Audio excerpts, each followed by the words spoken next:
नमस्कार विद्यार्थियों, आज हम पढ़ने वाले हैं अध्याय 7 निर्देशांक ज्यामिति कोऑर्डिनेट ज्योमेट्री।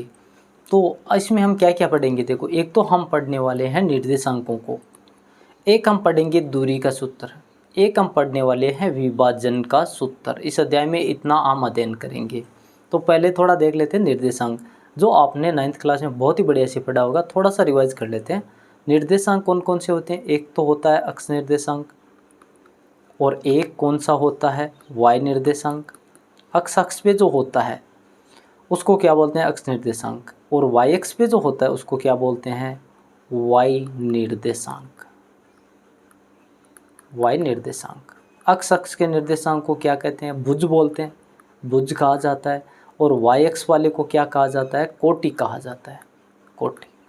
इसको भुज कहते हैं, वाई अक्ष वाले को कोटि कहा जाता है। और ग्राफ आप जानते हो, ये उसमें होता है मूल बिंदु बीच में एकदम, जिसके निर्देशांक होते हैं 0 0, यानी अक्ष पे भी आप बिल्कुल नहीं जा रहे हो, वाई पे भी नहीं जा रहे हो, तो 0 0 हो जाएंगे। अब इसमें देखो, ये वाला पॉजिटिव अक्ष होता है जो हॉरिजॉन्टल होते हैं, और ये वाला क्या होता है? अक्ष डेश होता है, नेगेटिव होता है। इसमें नेगेटिव मान लिखे होते हैं, माइनस वाले। ऊपर जो होता है वाई वाला, वो कैसा होता है?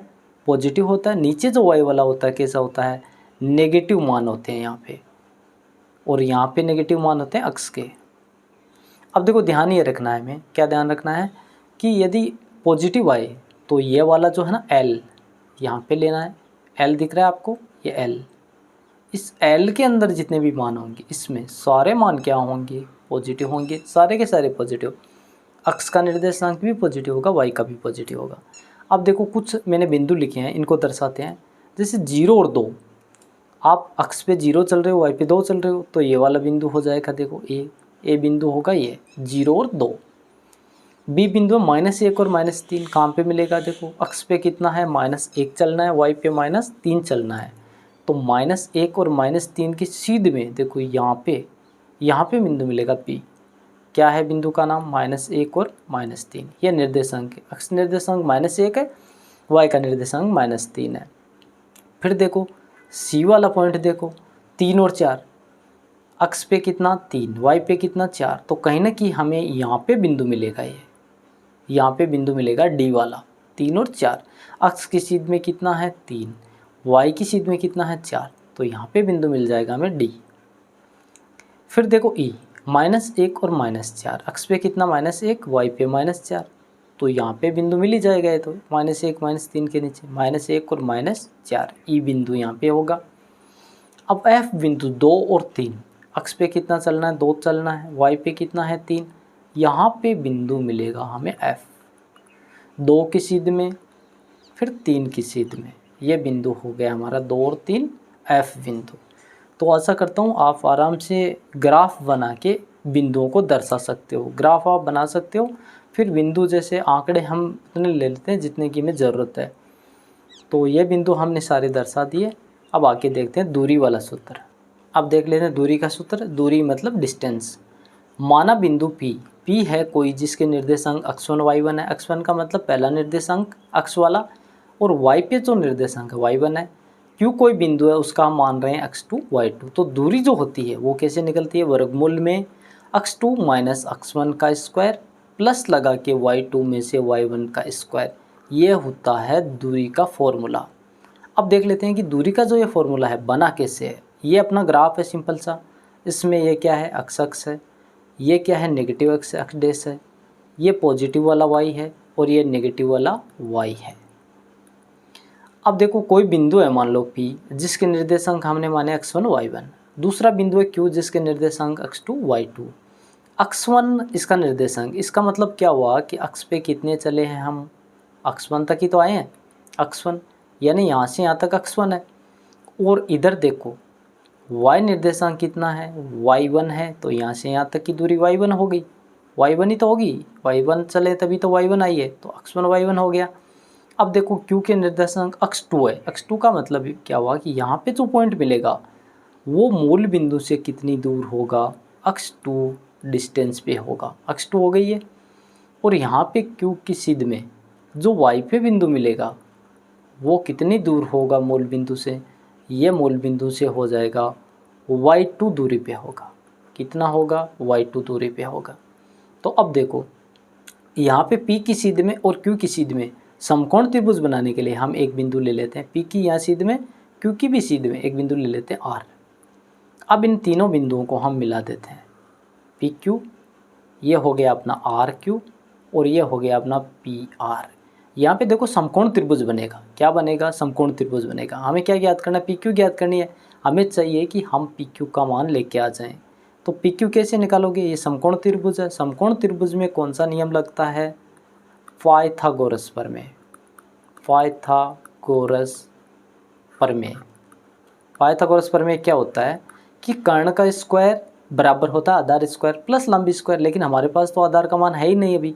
आधार देखो यहाँ से यहाँ तक की दूरी x1 है, पूरी दूरी x2 है, तो बीच की दूरी ये वाली दूरी कितनी हो जाएगी, PR कितनी होगी, पूरे x2 में से यदि हम x1 माइनस कर लें तभी तो ये बीच की दूरी आएगी, x2 माइनस x1 हो गई।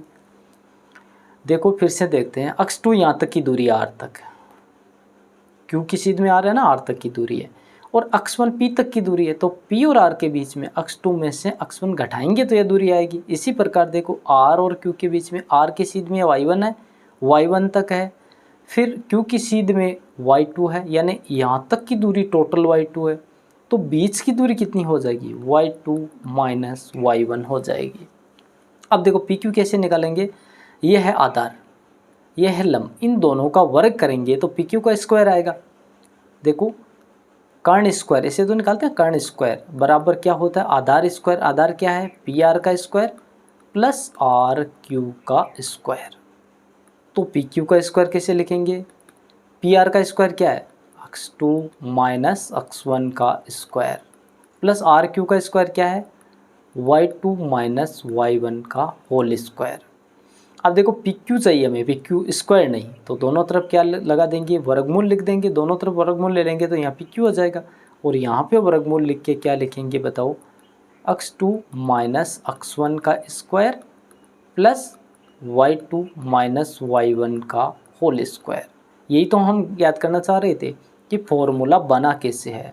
ये वाला जो दूरी का फॉर्मूला x2 माइनस x1 का square plus y2 minus y1 का, ये बिंदु दिया गया है 2 और 4 और Q बिंदु दिया गया है 5 और 7। पहले तो हम थोड़ा ग्राफ में देख लेते हैं कैसे है। ये मान लो कोई बिंदु ग्राफ है और 2 और 4 बिंदु कहाँ पे आएगा, मान लो यहाँ पे है 2 और 4 Y पे है, L में प्लस होते हैं ना सारे, यहाँ पे है 4 मान लो, तो ये बिंदु यहाँ पे आ गए, देखो 2 और 4, ये है P। Q बिंदु कितना है 5 और 7, यानी अक्ष पे तो है 5 और y पे कितना है, मान लो यहाँ पे 7 हमें मिलेगा, ऊपर जगह नहीं है इसलिए यहाँ पे लिख रहा हूँ 5 और 7। तो इनकी यदि बीच की दूरी हम निकालें तो कैसे निकालेंगे, वही हमारे पास तो फॉर्मूला है ही, x2 माइनस x1 का स्क्वायर बराबर y plus y2 minus y1 का स्क्वायर। तो PQ कैसे निकलेगी, वर्गमूल लगाएंगे पहले तो, x2 कितना है इसमें, देखो ये तो है x1, ये है y1, ये है x2, ये है y2, तो x2 माइनस x1 5 माइनस 2 का होल स्क्वायर प्लस 7 माइनस 4 का होल स्क्वायर हो जाएगा।